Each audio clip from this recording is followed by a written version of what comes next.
ఉన్న బంగారాన్ని విడిపించి ఆ రోజు ఆన్లైన్ రేటుకే మేము కొంటాం. Sharma gold company. నమస్కారం, వెల్కమ్ టు సుమన్ టీవీ. నేను గీతాంజలి. ప్రస్తుతం మనతో పాటు ఆశిష్ ఆచార్య గారు ఉన్నారు. వారితో మాట్లాడదాం. గురుగారు నమస్కారం అండి. నమస్కారం అమ్మా. ఆ శ్రీకృష్ణ భగవానుడు ఎన్నో లీలల్ని చూపించారు. అందులో ప్రతి ఒక్కటి కూడా వెనకాల ఏదో ఒక ఆంతర్యం ఉంటుంది, ఉపయోగకరంగా ఉంటుంది. మెసేజ్ ఇప్పటి యూత్ కూడా అర్థమయ్యే రీతిలో వాళ్ళకి ఒక మెసేజ్ ఇచ్చినట్టుగా ఉంటుంది.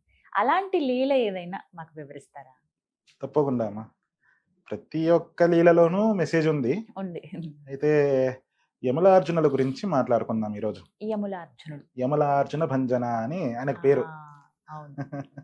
ఆ కీర్తనలో ఆ పాటలో వస్తుంది, మేము విన్నటువంటి ఆ కీర్తనల్లో. ఏంటి యమలార్జున భంజన అని అంటే, మీరు గమనించి ఉంటారు, కృష్ణుడు చాలా అల్లరి చేస్తున్నప్పుడు ఒకసారి యశోదమ్మ ఒక తాడు తీసుకొని రోలు కేసి కట్టేస్తుంది. కట్టేస్తుంది, నిజమేనండి. కట్టేసినప్పుడు కృష్ణుడు ఊరికే ఉండకుండా ఒక్కొక్క అడుగు వేసుకుంటూ పాకుతూ ఒక ప్రదేశానికి వెళ్తారు. అడవికి దగ్గరలో ఉండేటువంటి ప్రదేశం. ఆ ప్రదేశం దగ్గరికి వెళ్ళేటప్పటికి 2 పెద్ద చెట్లు, అర్జున వృక్షాలు. అర్జున అని ఆ వృక్షానికి పేరు. ఆ యమల అంటే 2 కలిపి పక్క పక్కనే ఉంది కాబట్టి ఆ యములార్జునులు అని దానికి అందుకే పేరు అనమాట. ఆ 2 చాలా దగ్గరగా ఉంటుంది. ఎవరు దాని మధ్యలో నుంచి వెళ్ళడానికి అవకాశం లేదు. అలాంటి వృక్షం లోపల దూరుతాడు. ఆ 2 వృక్షాల మధ్యలో దూరి ఈ రోలు ఇరుక్కుపోతుంది. లాగుతూ ఉంటారు. ఒక్కొక్క అడుగు వేస్తారు, లాగుతారు. లాగి ఆ ముందుకు వెళ్ళేటప్పటికి ఆ రోలు ద్వారా ఆ 2 వృక్షాలు కింద పడిపోతుంది.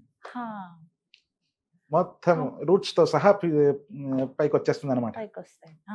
ఆ వృక్షాలు పడేటప్పటికి అందరూ భయపడిపోతారు. ఆ వచ్చే శబ్దం, ఒక చెట్టు కింద పడిందంటే ఎంత శబ్దం వస్తుంది.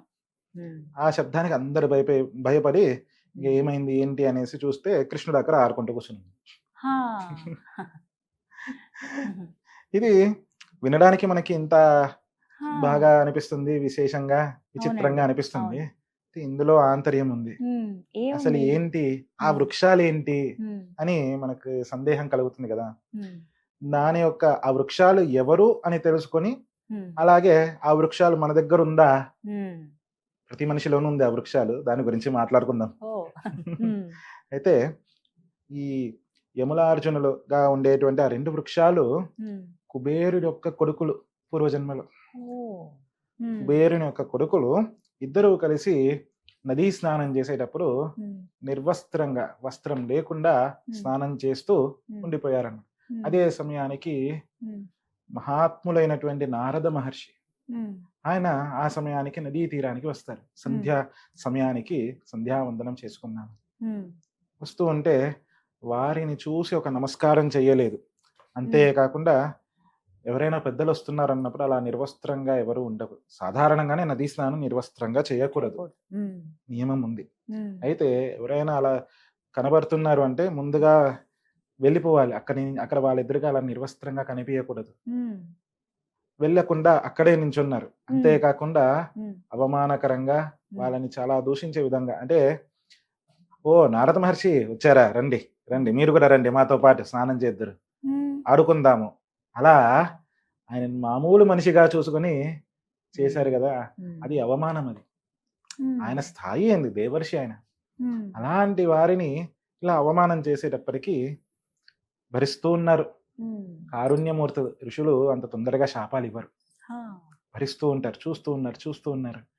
అయితే హద్దు మీరుతోంది కాబట్టి ఇంకా శాపం ఇయ్యవలసిందే అని ఇస్తారన్నమాట.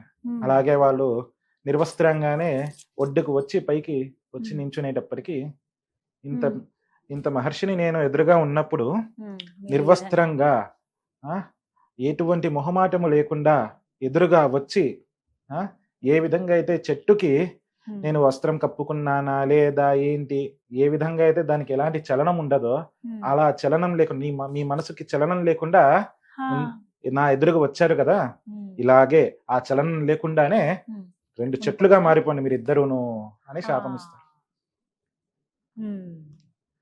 ఆ శాపం విన్న వెంటనే వీరికి వారు చేసిన పొరపాటు గుర్తుకు వస్తుంది.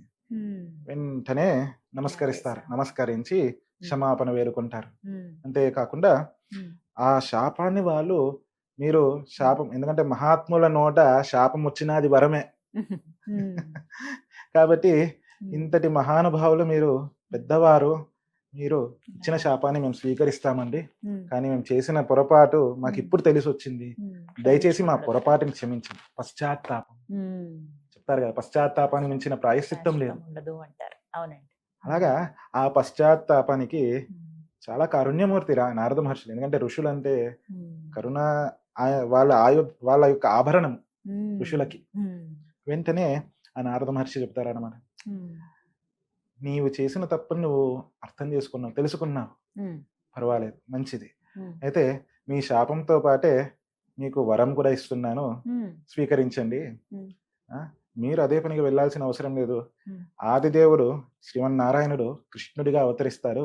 వచ్చినప్పుడు ఆయనే మీ దగ్గరికి వస్తారు. ఆయన స్పర్శ మీకు కలుగుతుంది. స్పర్శ కలిగి మీకు అప్పుడు శాప విమోచనం అవుతుంది. శాప విమోచనం అయిన తర్వాత పరమాత్ముడు ఎదురుగా ఉన్నప్పుడు ఆయన ఎదురుగా నించొని మీరు స్తోత్రం చెప్తారు. ఎవరికి కలుగుతుందండి ఆ భాగ్యము? అదృష్టం అసలు భగవంతుని చూడాలంటేనే.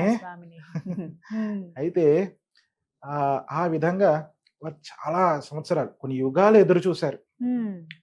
ఎదురు చూసి చూసి చూసి ఆ తర్వాత ఆఖరిన కృష్ణుడు వచ్చి వారికి శాప విమోచనం చేశారు. ఇందులో మనకు సందేశం ఏముందండి? అంటే ఏం చెప్పదలుచుకున్నారు కృష్ణయ్య? మనకి ఏదైనా చాలా విశేషమైనది మనకు కలగాలి అన్నప్పుడు ఓపిక చాలా ముఖ్యం. వాళ్ళు యుగాల కొద్దీ వాళ్ళు ఓపికతో ఎదురు చూశారు.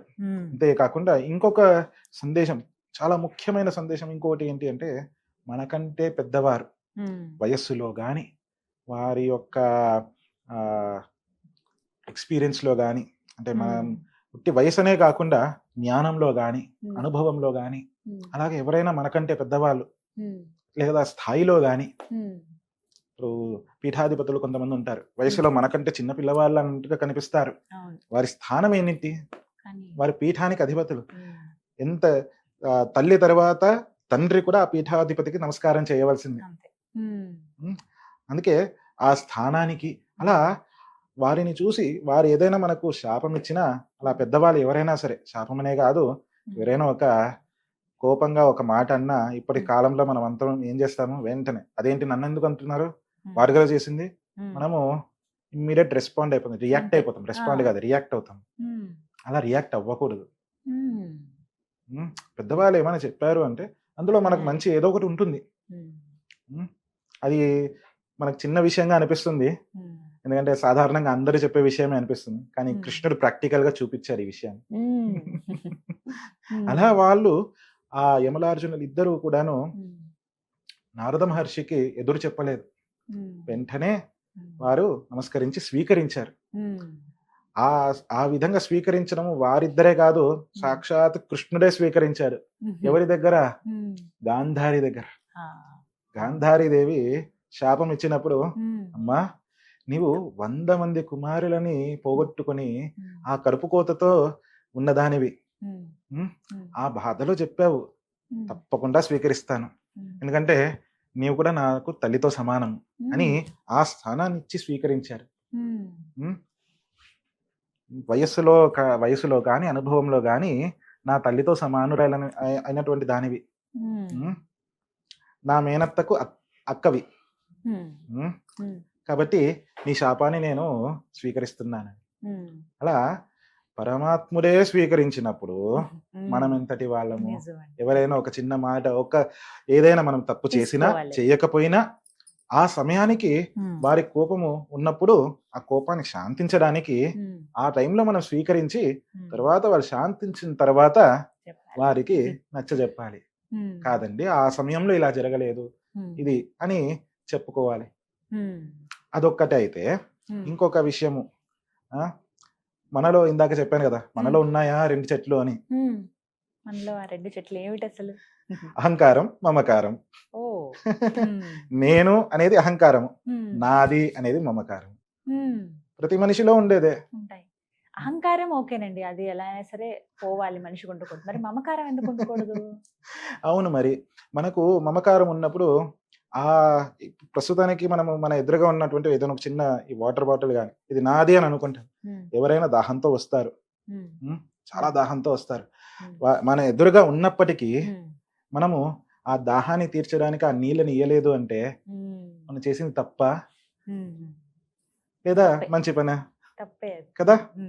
ఆ విధంగా నాది ఈ ప్రపంచంలో ఉన్న మనము ఈ సృష్టిలో రావడానికి ముందు అంటే మనం పుట్టడానికి ముందు కూడా ఈ సృష్టి ఉన్నది. మనం ఈ శరీరం విడిచి వెళ్ళిపోయిన తర్వాత కూడా ఈ సృష్టి ఉంటుంది. ఇప్పుడు నాది అనేది ఏముంది చెప్పండి? నాది ఉండకూడదు, నాకు మాత్రమే ఉందనేది కూడా ఉండకూడదు. అహంకారం అవుతుంది. నేను మాత్రమే, నేను చెప్పిందే. అంటే ఆ యమలార్జునులు ఉండే ఈ రెండింటి మధ్యలో కృష్ణుడు వచ్చినప్పుడు ఈ రెండు విరిగిపోతుంది. అలా కృష్ణుడిని మనం స్థానం ఇయ్యాలి మన మనసులో. అంటే ఇది ఆధ్యాత్మికంగా అలాగే లౌకికంగాను మనకి ఈ సంఘటన మంచి సందేశాన్ని ఇస్తుంది. చాలా బాగా చెప్పారండి. ఇప్పటి యువతరానికి మరి ముఖ్యంగా అర్థమయ్యే విధంగా. నమస్కారం గురువు గారు.